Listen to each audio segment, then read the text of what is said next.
Marcel Herman, j'ai 54 ans, je suis PDG du groupe Medipol Sud Santé qui est un groupe de 7 établissements MCO dans les Pyrénées-Orientales et dans l'Aude. Je suis actionnaire dirigeant de ce groupe et ce groupe a été constitué en 2006.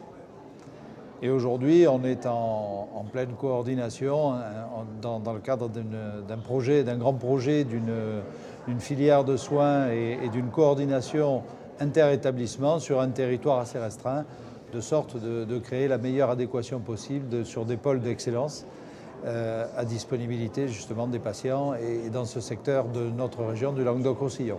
Comment décririez-vous les rapports entre le ministère et les cliniques ? Alors, si c'est le ministère en ce moment, je dirais que les rapports sont très illisibles. En effet, si vous voulez, à commencer par la notion de convergence tarifaire qui a été longuement mise en avant lors de la mise en œuvre de la T2A depuis 2005. Aujourd'hui, cette convergence est sans cesse reculée au point qu'on se demande réellement si elle sera un jour mise en œuvre.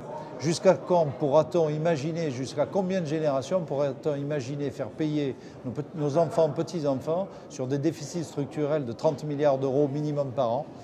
Et là, c'est absolument pas compréhensible. Quand on imagine que le simple ajustement tarifaire public-privé pour une identité de prise en charge, une identicité de prise en charge, eh bien, on ne peut pas comprendre, puisque cette identicité permettrait de faire une économie directe de 15 milliards d'euros, c'est-à-dire le déficit de l'assurance maladie, on ne peut pas comprendre que ça ne soit pas fait.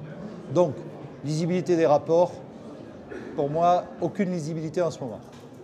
Considérez-vous que vous avez une pratique syndicale ? Je suis toujours disponible, effectivement, pour essayer de contribuer à une réflexion commune pour essayer d'avoir la meilleure avancée possible dans toutes nos activités et surtout collectivement. Quels sont les plus grands défis de votre métier ?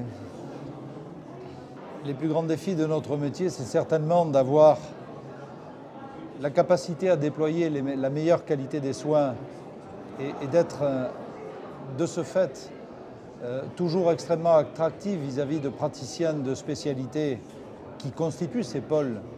Eux aussi, c'est un tout. On a des moyens que l'on déploie avec des plateaux techniques, nos personnels que l'on cherche et que l'on essaie de former pour qu'ils soient les plus qualifiés possibles. Et donc être suffisamment attractif au plan de l'intérêt professionnel pour des praticiens qui soient en médecine ou en chirurgie ou en obstétrique, de sorte de les attirer dans un projet médical et un projet d'entreprise à la fois noble, durable et aussi excellent que possible.